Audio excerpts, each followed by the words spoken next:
हरे कृष्णा। श्री पद्म पुराण की जय। सियापति रामचंद्र जी की जय। आज सुनिए पद्म पुराण में आगे की कथा।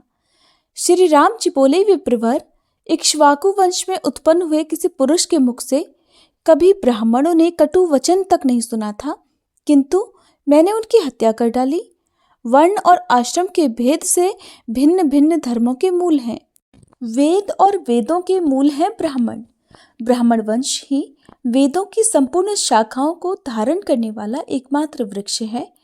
ऐसे ब्राह्मण कुल का मेरे द्वारा संहार हुआ है। ऐसी अवस्था में मैं क्या करूं जिससे मेरा कल्याण हो? ऐसा भगवान श्री राम ने रावण का वध करने के बाद महर्षि अगस्त्य जी से कहा। तब अगस्त्य जी कहने लगे, राजन, आप अंतर्यामी आत्मा और प्रकृति से परे साक्षात परमेश्वर हैं। आप ही इस जगत के कर्ता, पालक और संहारक हैं। साक्षात गुणातीत परमात्मा होते हुए भी आपने स्वेच्छा से सगुण रूप धारण किया है। शराबी, ब्रह्मत्यारा, सोना चुराने वाला और महापापी, ये सभी आपके नाम का उच्चारण करने मात्र से तत्काल ही पवित्र हो जाते हैं। महामते, ये जनक किशोरी भगवती सीता महाविद्या हैं, जिनके स्मरण मात्र से मनुष्य मुक्त होकर सद्गति प्राप्त कर लेंगे। लोगों पर अनुग्रह करने वाले महावीर श्री राम, जो राजा अश्वमेध यज्ञ का अनुष्ठान करता है वह सब पापों के पार हो जाता है। राजा मनु, सगर, मरुत और नहुष नंदन ययाति, ये आपके सभी पूर्वज यज्ञ करके ही परम पद को प्राप्त हुए हैं। महाराज, आप सर्वथा समर्थ हैं, इसलिए आप भी यज्ञ कीजिए। परम सौभाग्यशाली श्री रघुनाथ जी ने महर्षि अगस्त्य जी की बात सुनकर यज्ञ करने का ही विचार किया और फिर उसकी विधि पूछी। श्री राम जी बोले, महर्षि, अश्वमेध यज्ञ में कैसा अश्व होना चाहिए? उसके पूजन की विधि क्या है? किस प्रकार उसका अनुष्ठान किया जा सकता है? और उसके लिए किन किन शत्रुओं को जीतने की आवश्यकता है?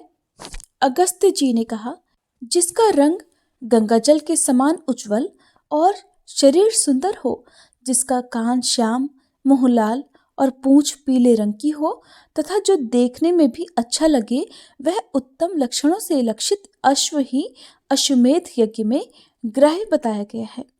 वैशाख मास की पूर्णिमा को अश्व की विधिवत पूजा करके एक ऐसा पत्र लिखे जिसमें अपने नाम और बल का उल्लेख हो। वह पत्र घोड़े के ललाट में बांधकर उसे स्वच्छंद विचरने के लिए छोड़ देना चाहिए और बहुत से रक्षकों को तैनात करके उसकी सब ओर से प्रयत्न पूर्वक रक्षा करनी चाहिए। यज्ञ का घोड़ा जहां जहां जाए उन सब स्थानों पर रक्षकों को भी जाना चाहिए। जो कोई राजा अपने बल या पराक्रम के घमंड में आकर उस घोड़े को जबरदस्ती बांध ले, उससे लड़ भिड़कर उस घोड़े को बलपूर्वक छीन लाना रक्षकों का कर्तव्य है। जब तक अश्व लौटकर न आ जाए तब तक यज्ञकर्ता को उत्तम विधि और नियमों का पालन करते हुए राजधानी में ही रहना चाहिए। वह ब्रह्मचर्य का पालन करे और मृग का सींग हाथ में धारण किए रहे। यज्ञ संबंधी व्रत का पालन करने के साथ ही 1 वर्ष तक दीनों, अंधों और दुखियों को धन आदि देकर संतुष्ट करते रहना चाहिए। महाराज, बहुत सा अन्न और धन दान करना उचित है। याचक जिस जिस वस्तु के लिए याचना करे, बुद्धिमान दाता को उसे वही वही वस्तु देनी चाहिए। इस प्रकार का कार्य करते हुए यजमान का यज्ञ जब भली भांति पूर्ण हो जाता है तो वह सब पापों का नाश कर डालता है। शत्रुओं का नाश करने वाले रघुनाथ जी, आप ये सब कुछ करने, सब नियमों को पालने और अश्व का विधिवत पूजन करने में समर्थ हैं। इसलिए इस यज्ञ के द्वारा अपनी विशद कीर्ति का विस्तार करके दूसरे मनुष्यों को भी पवित्र कीजिए। श्री राम जी बोले, विप्रवर, आप इस समय मेरी अश्वशाला का निरीक्षण कीजिए और देखिए उसमें ऐसे उत्तम लक्षणों से संपन्न घोड़े हैं या नहीं। भगवान की बात सुनकर दयालु महर्षि उठकर खड़े हो गए और यज्ञ के योग्य उत्तम घोड़ों को देखने के लिए चल दिए। श्री रामचंद्र जी के साथ अश्वशाला में जाकर उन्होंने देखा वहां चित्र विचित्र शरीर वाले अनेकों प्रकार के अश्व थे, जो मन के समान वेगवान और अत्यंत बलवान लग रहे थे। उसमें बताए हुए रंग के एक दो नहीं बल्कि सैकड़ों घोड़े थे, जिनकी पूंछ पीली और मुख लाल थे। साथ ही वे सभी तरह के शुभ लक्षणों से संपन्न दिखाई देते थे। उन्हें देखकर अगस्त्य जी बोले, रघुनंदन, आपके यहाँ तो अश्वमेध के योग्य बहुत से सुंदर घोड़े हैं, इसलिए आप विस्तार के साथ उस यज्ञ का अनुष्ठान कीजिए। महाराज, आप महान सौभाग्यशाली हैं। देवता और असुर सभी आपके चरणों पर मस्तक झुकाते हैं, इसलिए आपको इस यज्ञ का अनुष्ठान अवश्य करना चाहिए। मुनि के इस वचन से फिर भगवान श्री राम ने यज्ञ के सभी मनोहर सांभार एकत्रित किए।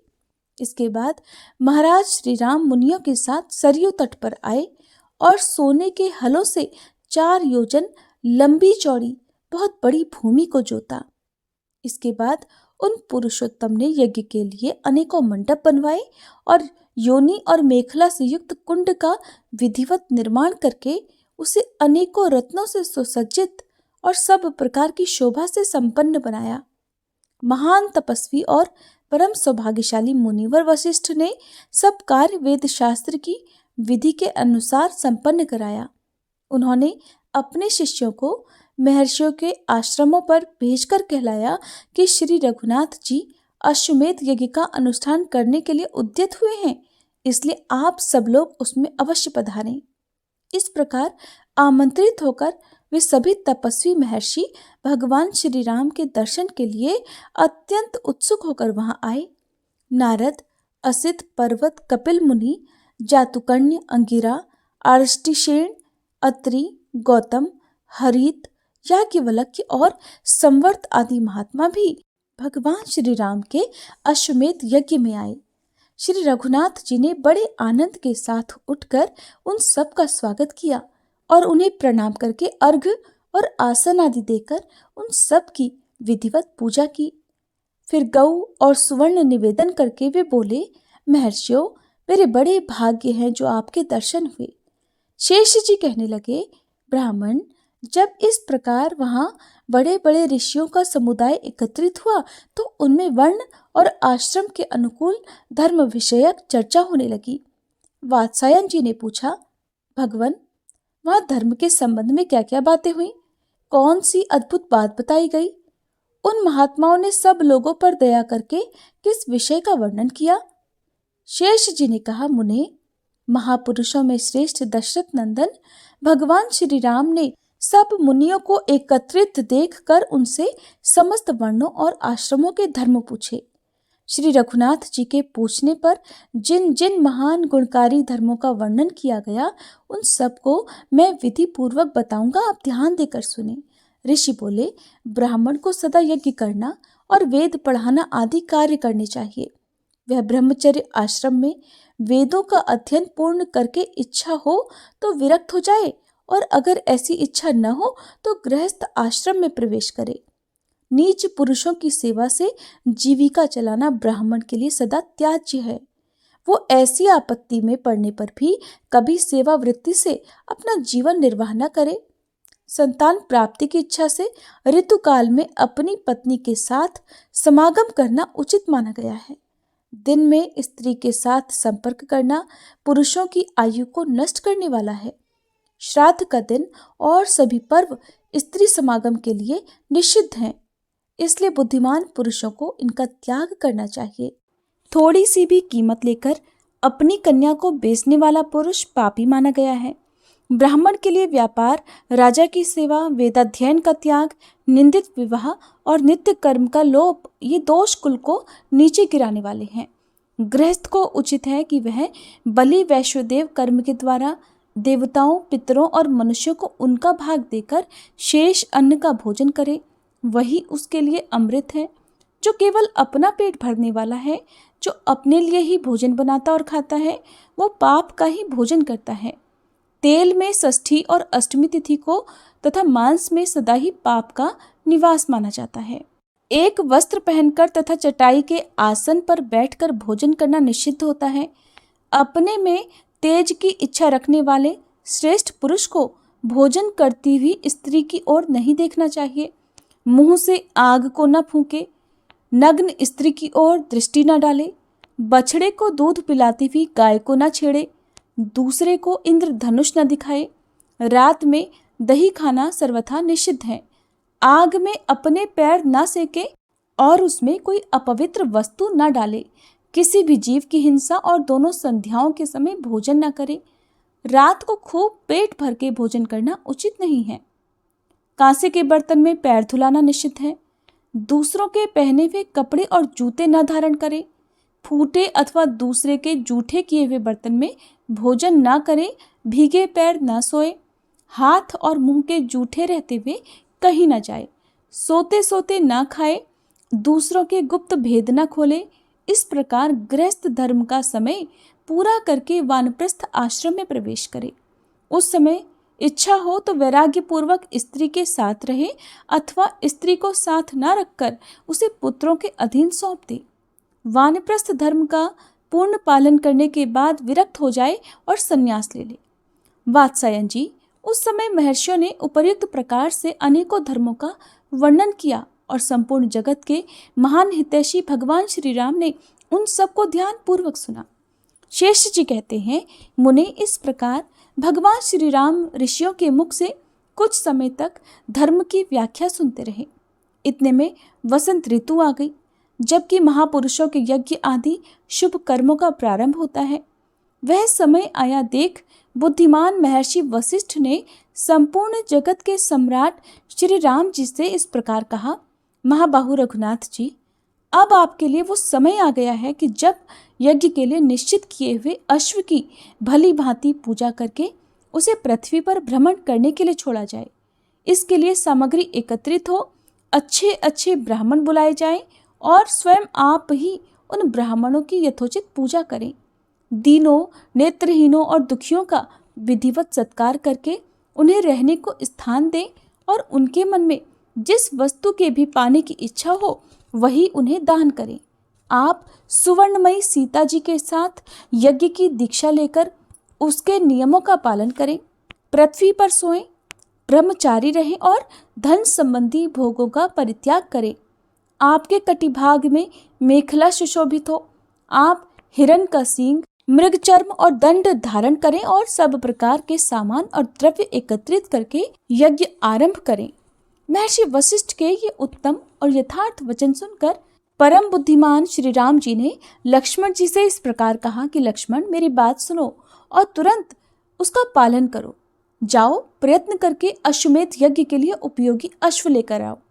शेष जी कहते हैं, श्री राम जी के वचन सुनकर शत्रु विजयी लक्ष्मण ने सेनापति से कहा, वीर, मैं तुम्हें एक अत्यंत प्रिय वचन सुना रहा हूँ, सुनो। श्री रघुनाथ जी की आज्ञा के अनुसार शीघ्र ही हाथी, घोड़े, रथ तथा पैदल से युक्त चतुरंगिणी सेना तैयार करो, जो काल की सेना का भी विनाश करने में समर्थ हो। लक्ष्मण जी के ऐसे वचन सुनकर कालजित नामक सेनापति ने सेना को सुसज्जित किया। उस समय लक्ष्मण जी के आदेशानुसार सजकर आए हुए अश्वमेध यज्ञ के अश्व की बड़ी शोभा हो रही थी। एक श्रेष्ठ पुरुष ने उसकी बागडोर पकड़ रखी थी। 10 ध्रुवक चिन्ह विशेष उसकी शोभा बढ़ा रहे थे। अपने छोटे छोटे रोए के कारण भी वह बड़ा सुंदर लग रहा था। उस अश्व के गले में घुंघरू पहनाए गए थे जो एक दूसरे से मिले नहीं थे। विस्तृत कंठ कोश में मणि सुशोभित थी। मुख की कांति भी बड़ी अपार थी और उसके दोनों कान छोटे छोटे और काले थे।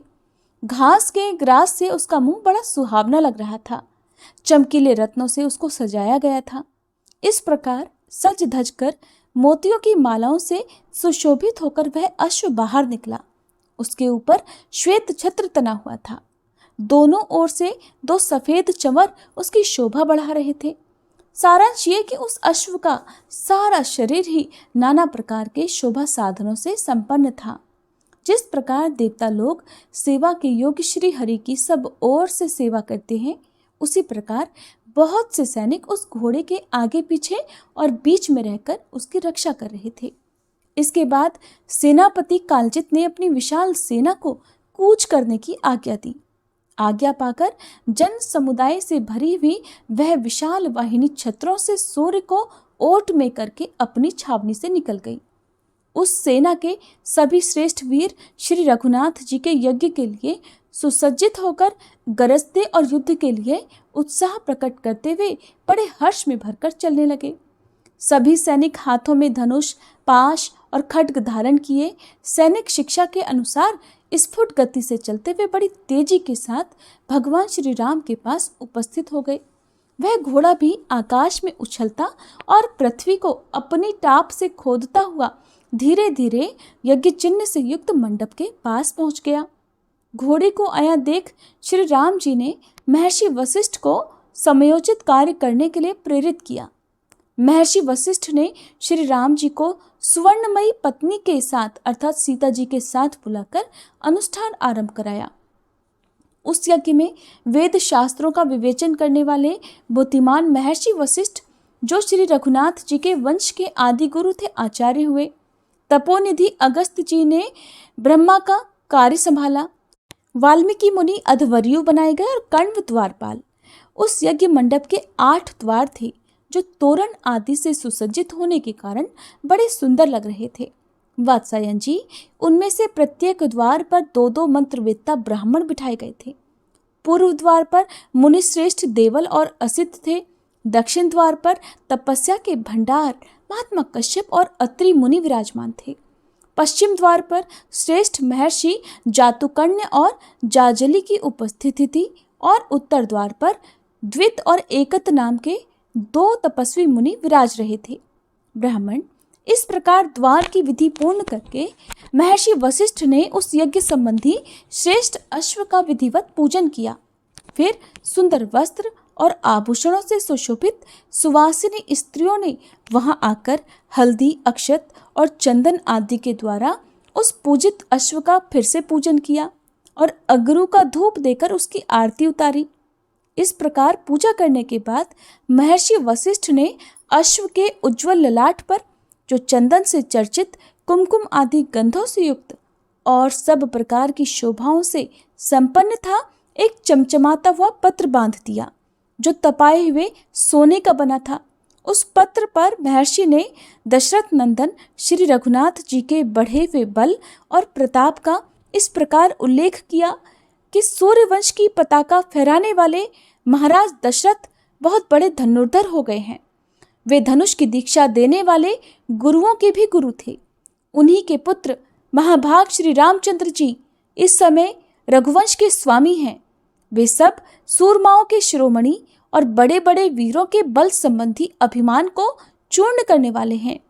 महाराज श्री रामचंद्र जी ब्राह्मणों की बताई हुई विधि के अनुसार अश्वमेध यज्ञ प्रारंभ कर रहे हैं। उन्होंने ही ये यज्ञ संबंधी अश्व, जो समस्त अश्वों में श्रेष्ठ और सभी वाहनों में प्रधान है, पृथ्वी पर भ्रमण करने के लिए छोड़ा है।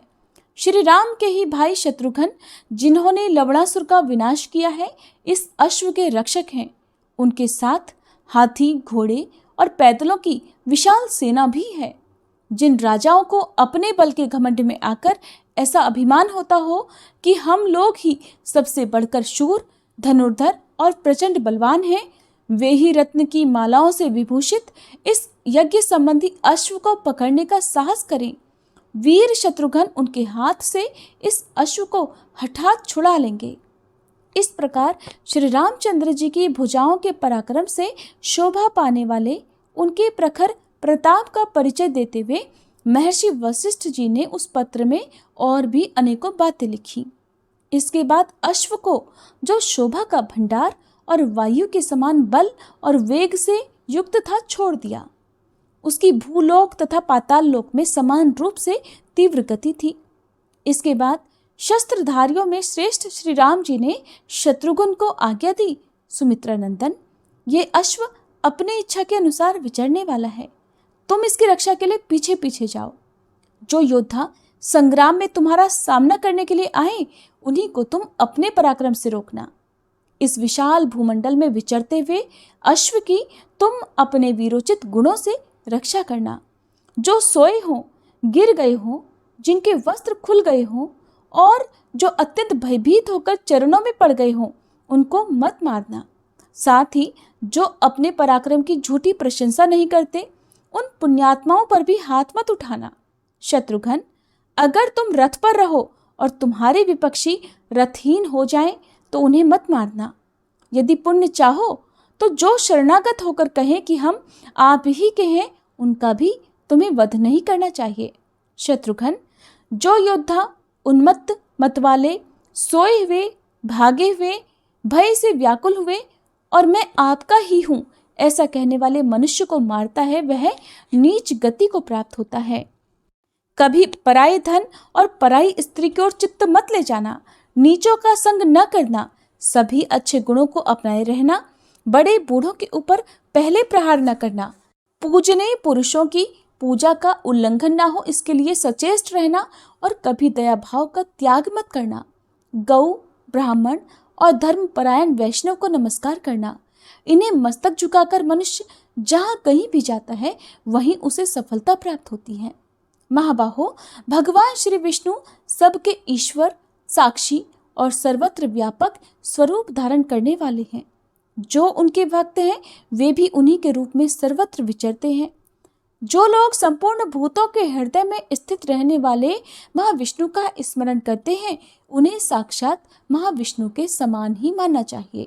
जिनकी इंद्रियां वश में हैं और मन भगवान के चिंतन में लगा रहता है उनको नमस्कार करके मनुष्य अपने जन्म से लेकर मृत्यु तक के संपूर्ण जीवन को पवित्र बना लेता है।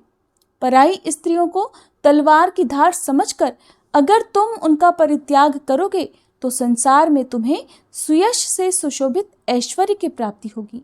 इस प्रकार मेरे आदेश का पालन करते हुए तुम उत्तम योग के द्वारा प्राप्त होने वाले परम धाम को पा सकते हो, जिसकी सभी महात्माओं ने प्रशंसा की है।